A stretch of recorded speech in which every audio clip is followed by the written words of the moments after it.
The smell of charcoal and rosemary filled our backyard, a scent I usually loved. But today, it was laced with a nervous energy I couldn't quite shake. Gabriel, my husband, was the king of barbecues. He moved with an effortless grace, laughing with our friends, his voice a warm, familiar melody over the sizzle of the grill. Me, I was the queen of preparations. I'd spent the morning triple-checking the marinade, arranging the salads just so, and making sure every glass was spotless. It was my way of controlling the chaos, of building a fortress of order around the unpredictable nature of a social gathering. From my post by the patio door, I watched him. He was a natural, a social butterfly flitting from group to group, leaving a trail of laughter in his wake. I, on the other hand, was more of a wallflower, rooted in place, observing. It wasn't that I didn't love our friends, I did.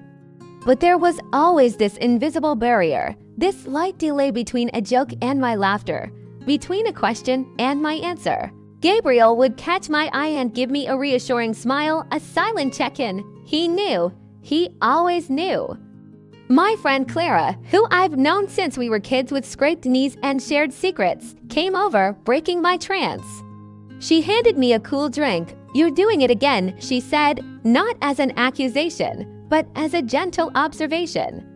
"You're watching the party instead of being in it." She was right. I was so focused on everything being perfect that I was missing the point. The messy, beautiful, imperfect point of it all. Clara started telling me about her recent disastrous attempt at pottery, her hands animating the story of a lopsided vase that looked more like a melted mushroom. I found myself genuinely laughing, not a polite, rehearsed laugh, but a deep belly laugh that made my shoulders shake. It felt good. It felt real. Then, another friend, Mark, joined in, recounting his own DIY fail involving a bookshelf and a surprising amount of wall damage. Suddenly, we were a little island of imperfection in my perfectly curated backyard, and it was the most comfortable I'd felt all day. I looked over at Gabriel again. He was now engaged in a serious debate about the best way to grill corn on the cob.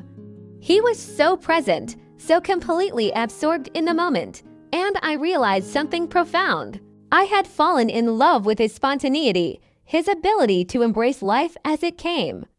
Yet, I had spent so much of our life together trying to plan it, to schedule it, to tame it.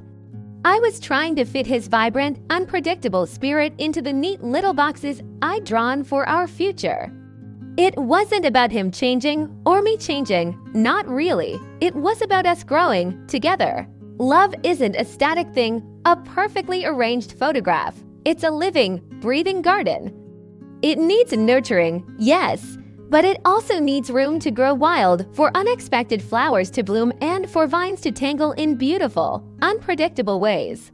My meticulous planning was the soil, but his spontaneity was the sun and rain. We needed both.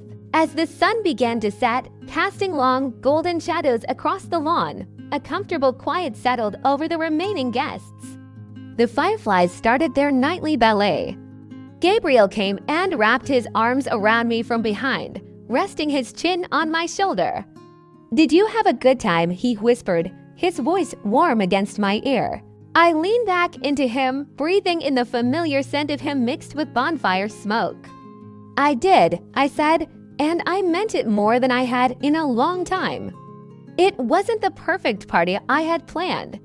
A glass had been broken, someone had spilled wine on the new tablecloth, and the corn was slightly burnt. But it was perfect in a way I hadn't anticipated. It was alive. I turned in his arms to face him. His eyes, so full of warmth and understanding, searched mine. "I love you," I said, the words feeling new, recharged with a deeper meaning. It wasn't just a statement of fact, it was a promise. A promise to be more present, to embrace the beautiful mess of our life, to let our love grow in whatever direction it chose. He smiled, a slow, gentle curve of his lips. "I love you too." He didn't need to say more, he understood.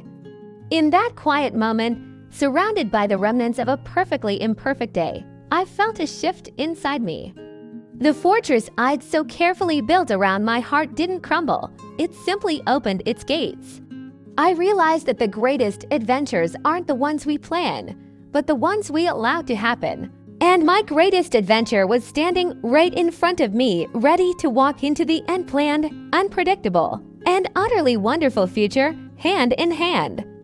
The journey of love isn't about reaching a destination. It's about learning to dance in the rain along the way. And for the first time, I felt ready to let go of the umbrella. Thank you for watching.